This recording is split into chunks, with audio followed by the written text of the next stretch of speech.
ಎಲ್ಲರಿಗೂ ನಮಸ್ಕಾರ. ಕಥಾವಾಚನಾಲಯಕ್ಕೆ ಸ್ವಾಗತ. ವಚನ ರಾಮಾಯಣ ಬಾಲಕಾಂಡ ಅಧ್ಯಾಯ 5. ಶುಕ್ಲಾಂಬರಧರಂ ವಿಷ್ಣುಂ ಶಶಿವರ್ಣಂ ಚತುರ್ಭುಜಂ ಪ್ರಸನ್ನವದನಂ ಧ್ಯಾಯೇತ್ ಸರ್ವವಿಘ್ನೋಪಶಾಂತಯೇ. ಸರಸ್ವತಿ ನಮಸ್ತುಭ್ಯಂ ವರದೆ ಕಾಮರೂಪಿಣಿ. ವಿದ್ಯಾರಂಭಂ ಕರಿಷ್ಯಾಮಿ ಸಿದ್ಧಿರ್ಭವತು ಮೇ ಸದಾ. ಗುರುಬ್ರಹ್ಮ ಗುರುರ್ವಿಷ್ಣುಃ ಗುರುರ್ದೇವೋ ಮಹೇಶ್ವರಃ.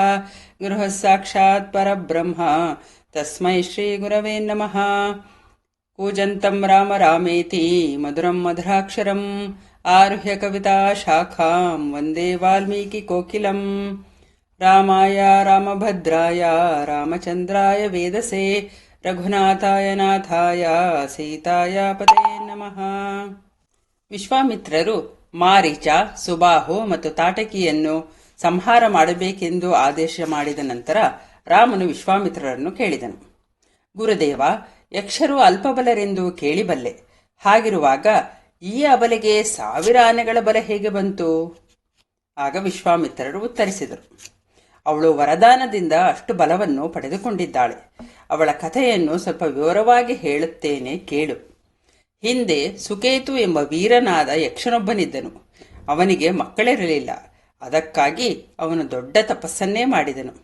ಬ್ರಹ್ಮದೇವನು ಅವನ ತಪಸ್ಸಿಗೆ ಮೆಚ್ಚಿ ಅವನಿಗೆ ತಾಟಕ ಎಂಬ ಕನ್ಯಾರತ್ನವನ್ನು ಅನುಗ್ರಹಿಸಿದನು. ಹಾಗೆ ಅವಳಿಗೆ 1000 ಆನೆಗಳ ಬಲವನ್ನೂ ಕೊಟ್ಟನು. ತಾಟಕಿಯು ಬೆಳೆದು ಯುವತಿಯಾದಾಗ ಸುಕೇತುವು ಅವಳನ್ನು ಸುಂದ ಎಂಬ ಯಕ್ಷನಿಗೆ ಕೊಟ್ಟು ವಿವಾಹ ಮಾಡಿಕೊಟ್ಟನು. ಅವಳು ಮಾರೀಚನಿಗೆ ಜನ್ಮ ಕೊಟ್ಟಳು. ಅವನು ಶಾಪದಿಂದ ರಾಕ್ಷಸನಾದನು. ಸುಂದನು ಸತ್ತು ಹೋದ ಮೇಲೆ ಅದಕ್ಕೆ ಕಾರಣರಾದ ಅಗಸ್ತ್ಯರನ್ನು ಕೆಣಕಲು ಹೋದಳು. ಅಗಸ್ತ್ಯರನ್ನು ನುಂಗಿಯೇ ಬಿಡುವುದಾಗಿ ಬಾಯಿ ತೆರೆದುಕೊಂಡು ಹೋದ ಅವಳಿಗೆ ಮತ್ತು ಅವಳ ಮಗ ಮಾರೀಚನಿಗೆ ಅವರು ಶಾಪ ಕೊಟ್ಟರು. ದುಷ್ಟ ಮಾರೀಚ, ನೀನು ರಾಕ್ಷಸನಾಗು. ದುರಾಚಾರಿಣಿ ತಾಟಕಿ, ನೀನು ರಾಕ್ಷಸಿಯಾಗು.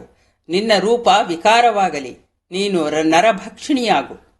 ಈ ಶಾಪದಿಂದ ಕ್ರುದ್ಧಳಾದ ಅವಳು ಅವರಿದ್ದ ಸ್ಥಳವನ್ನ ಹಾಳುಗೆಡುತ್ತಿದ್ದಾಳೆ. ಆದ್ದರಿಂದ ರಾಘವ, ಅವಳನ್ನು ಸಂಹರಿಸಿ ಗೋಬ್ರಾಹ್ಮಣರ ಹಿತವನ್ನು ನೀನು ಸಾಧಿಸಬೇಕು. ನೀನಲ್ಲದೆ ಅವಳನ್ನು ವಧಿಸುವವರು 3 ಲೋಕಗಳಲ್ಲಿ ಬೇರೆ ಯಾರೂ ಇಲ್ಲ. ಹೆಂಗಸೆಂದು ಅವಳ ಮೇಲೆ ಕರುಣ ತೋರಿಸತಕ್ಕದ್ದಲ್ಲ. ಪ್ರಜೆಗಳ ಹಿತಕ್ಕಾಗಿ ಮಾಡುವ ಕಾರ್ಯವೋ ನ್ಯಾಯವೇ ಅನ್ಯಾಯವೇ ಎಂಬುದನ್ನು ವಿಚಾರಿಸತಕ್ಕದ್ದಲ್ಲ. ಏಕೆಂದರೆ ಕ್ಷತ್ರಿಯರಿಗೆ ಅದು ಕರ್ತವ್ಯವಾಗಿರುತ್ತದೆ. ಅಧರ್ಮಚಾರಿಣಿಯಾದ ಅವಳನ್ನ ವಧಿಸಿಬಿಡು. ಹಿಂದೆ ಇಂದ್ರನೂ ವೀರೋಚನನ ಪುತ್ರಿಯಾದ ಮಂಥರೆಯು ಭೂದೇವಿಯನ್ನು ಕೊಲ್ಲಲು ಮುಂದಾದಾಗ ಅವಳನ್ನೂ ನಿರ್ದಯವಾಗಿ ಕೊಂದಿದ್ದನು. ಹಾಗೆ ವಿಷ್ಣುವು ಭೃಗ ಪತ್ನಿಯನ್ನು ಕೊಂದಿದ್ದನು. ಭೃಗಗಳ ಪತ್ನಿಯ ಹೆಸರು ಖ್ಯಾತಿ. ಶುಕ್ರಾಚಾರ್ಯರ ತಾಯಿಯವಳು. ಯುದ್ಧದಲ್ಲಿ ಸೋತ ರಾಕ್ಷಸರು ಅವಳನ್ನು ಮೊರೆಹೊಕ್ಕಾಗ ಅವಳು ಇಂದ್ರ ಮತ್ತು ವಿಷ್ಣುವನ್ನೇ ನುಂಗಲು ಮುನ್ನಾಗಿದ್ದಳು. ಆಗ ವಿಷ್ಣುವು ಅವಳನ್ನು ಕೊಂದಿದ್ದನು. ಅಲ್ಲದೆ ಅಧರ್ಮ ನಿರತರಾದ ಅನೇಕ ಸ್ತ್ರೀಯರನ್ನು ಅನೇಕ ರಾಜರು ಕೊಂದ ನಿದರ್ಶನಗಳಿವೆ. ಆದ್ದರಿಂದ ನೀನು ಅವಳ ಬಗ್ಗೆ ದಯೆಯನ್ನು ತೋರದೆ ನನ್ನ ಆದೇಶಾನುಸಾರ ಅವಳ ಸಂಹಾರವನ್ನ ಮಾಡು.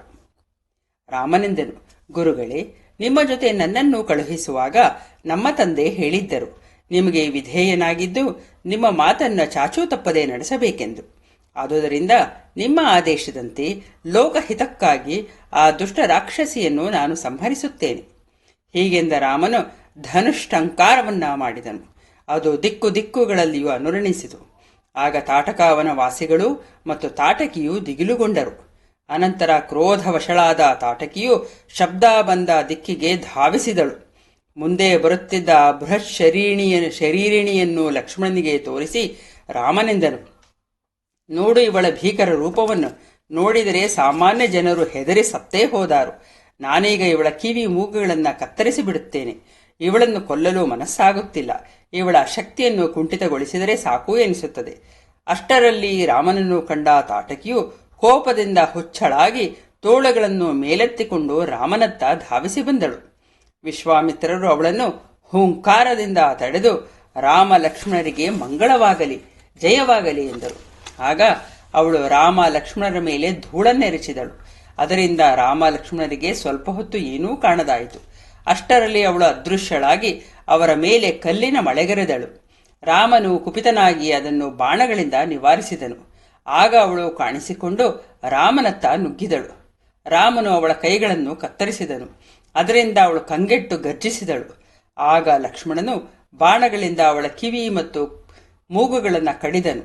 ಕಾಮರೂಪಿಣಿಯಾದ ಮಹಾಮಾಯಾವಿನಿಯು ಅದೃಶ್ಯಳಾಗಿ ಪುನಃ ಅಲ್ಲಿ ಕಲ್ಲಿನ ಮಳೆಗೆರೆದಳು.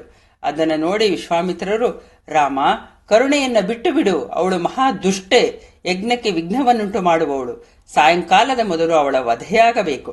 ರಾತ್ರಿಯಾದ ಕೂಡಲೇ ರಾಕ್ಷಸರ ಬಲ ದ್ವಿಗುಣಗೊಳ್ಳುತ್ತದೆ. ಆಗ ಅವರನ್ನ ಸೋಲಿಸುವುದು ಕಷ್ಟ. ರಾಮನು ಕೂಡಲೇ ತನ್ನ ಶಬ್ದ ವೇದಿತ್ವ ವಿದ್ಯೆಯನ್ನು ಉಪಯೋಗಿಸಿ ತಾಟಕಿಗೆ ಬಾಣದಿಂದ ಹೊಡೆದನು. ಅವಳು ಮತ್ತೆ ಕಾಣಿಸಿಕೊಂಡು ಗರ್ಜಿಸುತ್ತಾ ರಾಮ ಲಕ್ಷ್ಮಣರತ್ತ ನುಗ್ಗಿ ಬಂದಳು. ಆಗ ರಾಮನು ಅವಳ ಎದೆಗೆ ಹೊಡೆದನು. ಅವಳು ನೆಲಕ್ಕುರುಳಿ ಸತ್ತು ಬಿದ್ದಳು. ಅದನ್ನು ನೋಡಿದ ಇಂದ್ರಾದಿ ದೇವತೆಗಳು ರಾಮನನ್ನು ಹೊಗಳಿದರು. ಅವರು ವಿಶ್ವಾಮಿತ್ರರಿಗೆಂದರು, ಕೌಶಿಕ ಮುನಿಯೇ, ನಿಮಗೆ ಶುಭವಾಗಲಿ. ರಾಮನ ಶೌರ್ಯವನ್ನು ಕಂಡು ನಾವು ಸಂತುಷ್ಟರಾಗಿದ್ದೇವೆ. ರಾಮನ ಮೇಲೆ ಇನ್ನೂ ಹೆಚ್ಚಿನ ಪ್ರೀತಿಯನ್ನು ತೋರಿಸು. ಕೃಶಾಶ್ವನ ಮಕ್ಕಳಾದ ಅಸ್ತ್ರವಿದ್ಯೆಗಳನ್ನು ಅವನಿಗೆ ಉಪದೇಶಿಸು. ರಾಮನಿಂದ ಮುಂದೆ ಅನೇಕ ಮಹಾ ಕಾರ್ಯಗಳು ನೆರವೇರಬೇಕಾಗಿದೆ. ಅವನು ಉಪದೇಶಕ್ಕೆ ಅತ್ಯಂತ ಯೋಗ್ಯ ಪಾತ್ರ. ಸಂಪ್ರೀತರಾದ ದೇವತೆಗಳು ಹೀಗೆ ಹೇಳಿ ಬಂದಂತೆ ಹೊರಟು ಹೋದರು. ಆಗ ಸಾಯಂಕಾಲವಾಯಿತು. ತಾಟಕಿಯ ವಧೆಯಿಂದ ಸಂತುಷ್ಟರಾದ ವಿಶ್ವಾಮಿತ್ರರು ರಾಮನ ತಲೆಯನ್ನು ಆಘ್ರಾಣಿಸಿದರು. ಮತ್ತೆಂದರು, ಶುಭ ದರ್ಶನನಾದ ರಾಮನೇ, ಈ ರಾತ್ರಿಯನ್ನು ಇಲ್ಲೇ ಕಳೆಯೋಣ. ನಾಳೆ ಬೆಳಿಗ್ಗೆ ನನ್ನ ಆಶ್ರಮಕ್ಕೆ ಹೋದರಾಯಿತು. ತಾಟಕಿಯ ಕಾಟದಿಂದ ಮುಕ್ತವಾದ ಆ ವನ ಕುಬೇರನ ಚೈತ್ರರಥ ಎಂಬ ವನದಂತೆ ರಮಣೀಯವಾಗಿ ಕಾಣಿಸಿತು. ರಾಮ ಲಕ್ಷ್ಮಣರು ಅಲ್ಲಿ ಸುಖವಾಗಿ ನಿದ್ರಿಸಿದರು.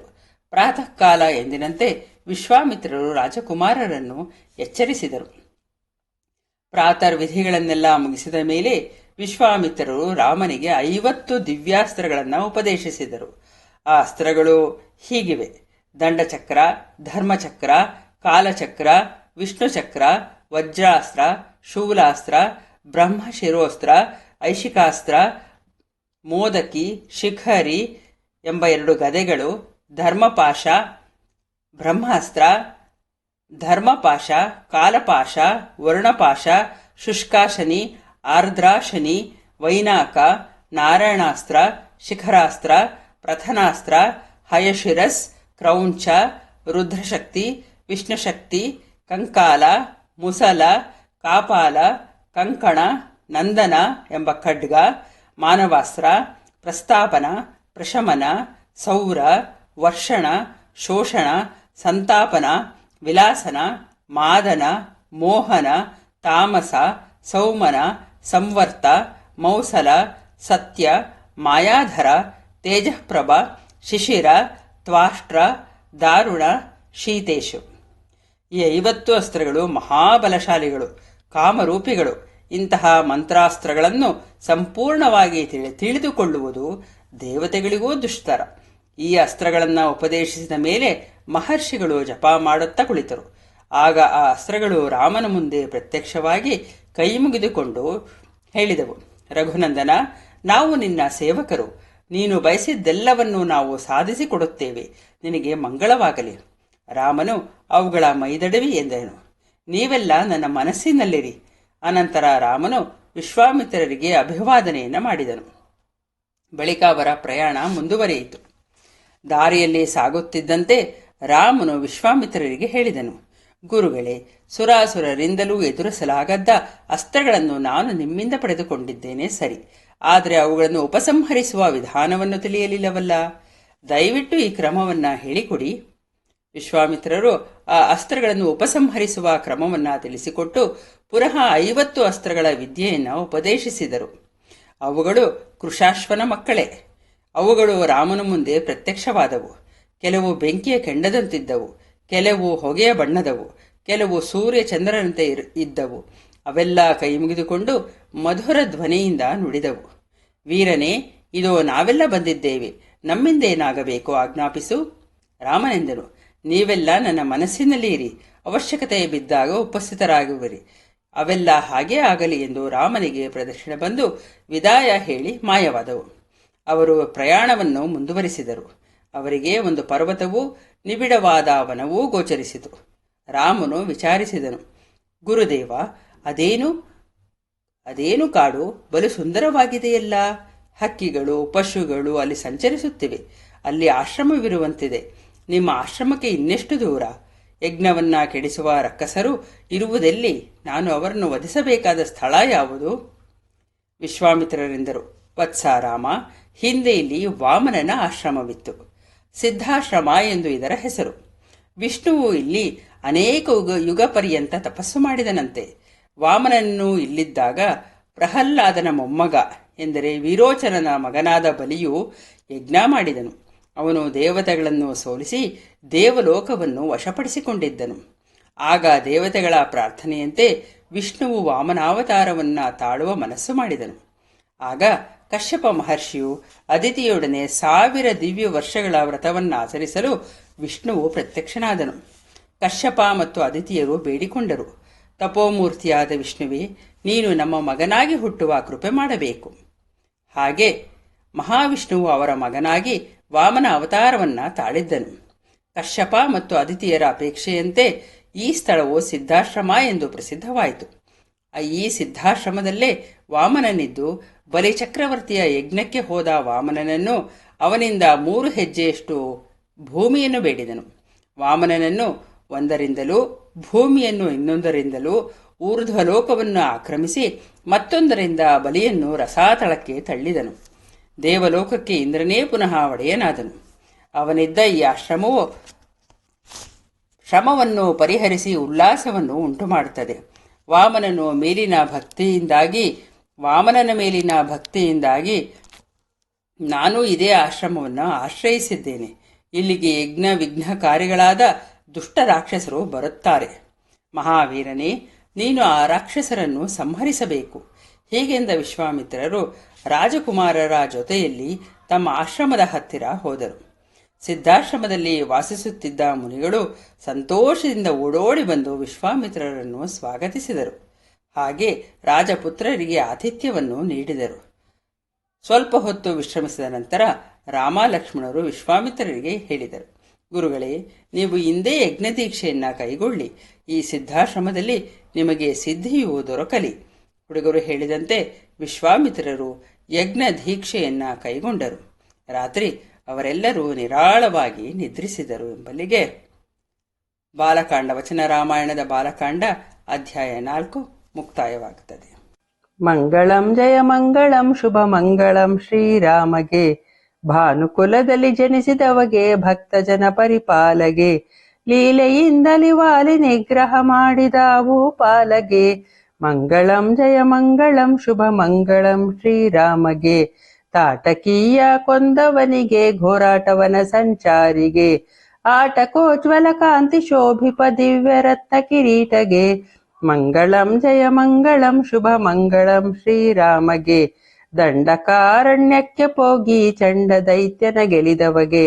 ಅಂಡ ಪಿಂಡ ಬ್ರಹ್ಮಾಂಡ ನಾಯಕ ರಾಮ ಕೋದಂಡ ರಾಮಗೆ. ಮಂಗಳಂ ಜಯ ಮಂಗಳಂ ಶುಭ ಮಂಗಳಂ ಶ್ರೀರಾಮಗೆ.